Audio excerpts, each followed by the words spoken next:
तो हमारी डिबेट में मैंने उनको कहा कि आप अपने को अलग समझते हैं और मुझे आपसे अलग समझते हैं। हैदराबाद में जहाँ आप रहते हैं वहाँ एक जेनेटिक तय करने के लिए एक कंपनी है, एक लेबोरेटरी है। उसमें जाकर हम लोग दोनों का डीएनए टेस्ट कर सकते हैं। डीएनए जो है वो रक्त में है, खून में है, उसके अनुसार बता सकते हैं कि ये बाहर से आए हैं, अंदर से हैं, एक ही हैं, अलग अलग हैं। और मैंने कहा कि उसमें ये निकलेगा कि तुम्हारा डीएनए और मेरा डीएनए एक ही है। तो आपको हौसला है तो मेरे साथ चलिए। अभी तक उन्होंने हमारी दावत मानी नहीं, हमारी निमंत्रण मानी नहीं, परंतु उनको भी पता है कि इस देश में हम अलग अलग मजहब के हो सकते हैं, लेकिन जहाँ तक यहाँ की जनता है, जो यहाँ के लोग हैं, ये सब एक ही हैं। आसाम के हो, गुजरात के हो, कश्मीर के हो या तमिलनाडु के हो, सब एक ही है। कभी कभी लोग कहते हैं कि तमिलनाडु में तो लोग का रंग काला काला है और कश्मीर में सफ़ेद सफ़ेद है, तो ये कैसा हो सकता है? रंग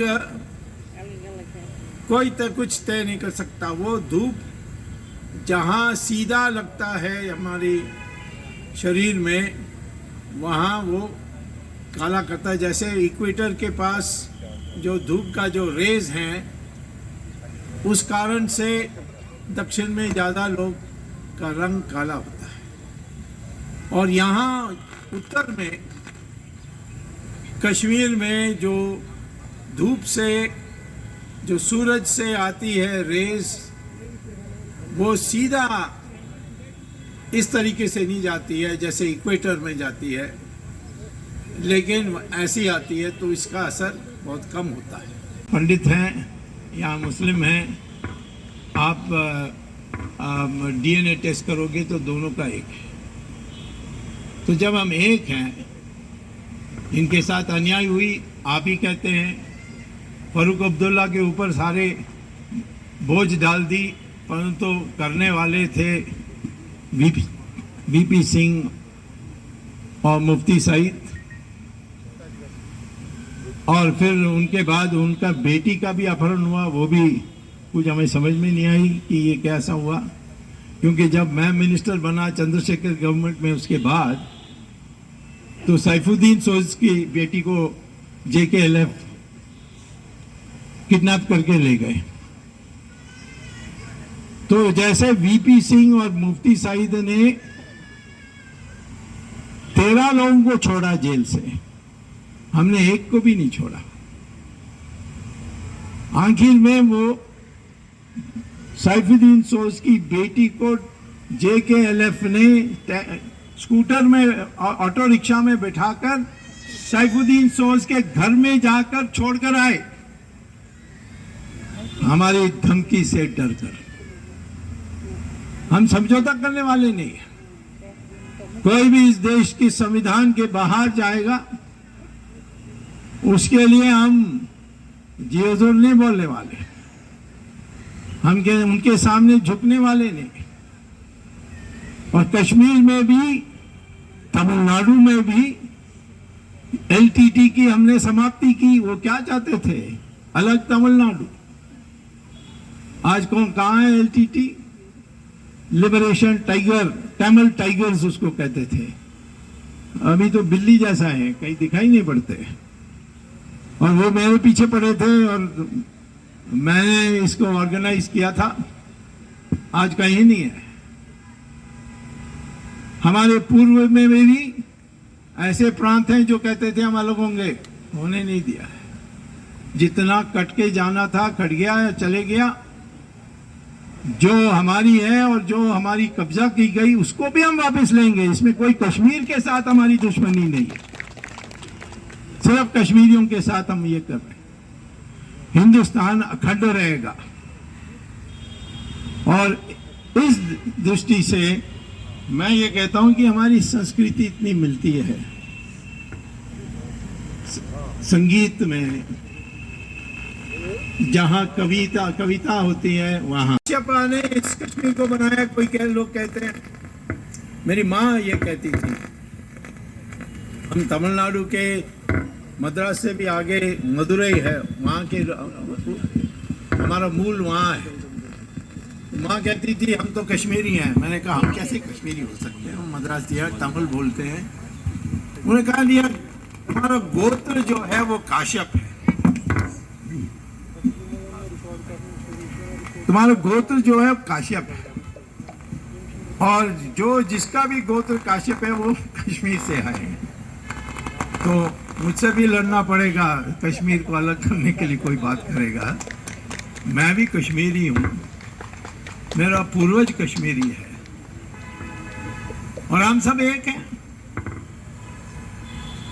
तो ये भावना जरूर सब में आनी चाहिए कि हम हिंदुस्तान के एक अटूट हिस्सा हैं, और जो भी करनी है बातचीत से करनी है। अच्छे अच्छे नुमाइंदे को चुन करके भेजिए। जब अभी असेंबली इलेक्शन होने वाला है, उस असेंबली इलेक्शन में अच्छे अच्छे नुमाइंदों को भेजिए जो आपस में मिलकर बातचीत कर सकते हैं। और जो हमारी दुश्मन कश्मीर के उस पार हैं और हमारी कश्मीर के एक हिस्सा लेकर बैठे हुए हैं, जिसको पीओके कहते हैं या आज़ाद कश्मीर कहते हैं, और दूसरे तरफ चाइना ने लद्दाख का एक हिस्सा लेकर के बैठे हुए हैं, उसको छुड़वाने के लिए हमारी ध्यान ज़्यादा होनी चाहिए, ये मैं आपको कहता हूँ। और ये सारे जो आज मैं तो बहुत प्रसन्न हुआ कि जिस तरीके से आज वो पूजा हुई, उसमें मुसलमान भी थे। हमारे देश में मुसलमान हैं, क्रिश्चियन हैं, पारसीज हैं। ये ईरान से भाग के आए थे, क्योंकि वहाँ जब शिया लोगों ने उस जमीन को कब्जा कर ली ईरान की, तो इनके ऊपर आक्रमण करने लगे, तो सब भाग के आए, और उनको एक ही जगह मिला दुनिया में जहाँ शरण मिली, वो है हिंदुस्तान। और आज सारा हिंदुस्तान में बड़ी छोटी संख्या में ले हैं, 60,000, बट हर जगह में आप उनको देख सकते हैं और कोई विरोध नहीं करता। मानिक शाह थे कमांडर इन चीफ, पारसी।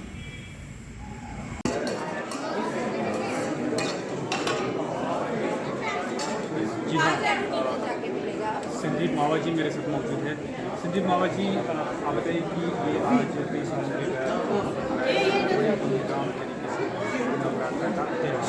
तो क्या फील कर रहे हैं आप और क्या मैसेज दे रहे हैं?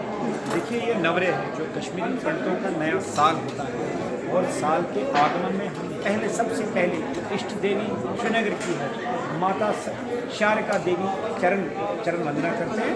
इसलिए हम आज सब लोग कश्मीरी पंडित आमतौर पर पूरे विश्व भर से आज आए, काफ़ी संख्या में आए, और ये नई शुरुआत है। नए साल के साथ नई शोठा वंचोल बहारी बे, वही बहार लाने आए। हिंदू, मुसलमान, सिख, बौद्ध, जमोइट सब एक करके कश्मीर को हिंदुस्तान की ओर, तरक्की की ओर, डेवलपमेंट की ओर, पीस की ओर, टूरिज्म की ओर एक नया कीर्तिमान स्थापित करने के लिए आए। बस माता का आशीर्वाद लेने आए, और उम्मीद करते हैं कि मीडिया भाइयों का भी साथ मिलेगा। जो ईमानदार है उसके साथ सिस्टम है, जो बेईमान है, जो सरकार को पतन करता है, लोगों का पतन करता है, उसका नाश करता है। संदीप जी, आपको लगता है कि ये नॉर्मल सी इंडिकेशन है ऐसे त्यौहार देखिए, ये एक निरंतर प्रयास है। श्रीमान नरेंद्र मोदी जो कहते हैं मैं सेवक, और उनकी सेवना की देखो, उनकी कितनी भावना है, कितना अखंड उनका प्रयत्न है।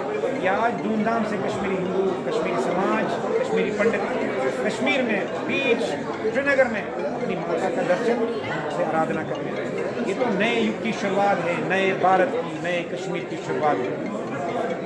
आप आगे में एक सवाल होगा कि बातचीत हो रही है, तो उसको आप किस तरह बिल्कुल आएंगे अपने मुसलमान भाइयों के साथ शाना बशाना कश्मीर को तरक्की की ओर, अमन की ओर, इल्म की ओर, इकरा की ओर ले जाने। और वो दिन आ चुका है, शुरुआत तो हो चुकी है, बस just a matter of time. जब तक हम आतंकवाद का पूरा खात्मा मिलकर करेंगे, जो बदमाश सियासतदान लूट खसूट हिंदुस्तान को से पैसा और पाकिस्तान की शय पे काम करते हैं, उनका बिल्कुल पतन का अंत आ चुका है। ये शुरुआत हो चुकी है, बस कुछ समय की बात है, उनका पतन होगा। और आम कश्मीरी मुसलमान, आम कश्मीरी सिख, बौद्ध, हम जैसे छोटे आदमी की आवाज़ सुनी जाएगी। Khalid Disti.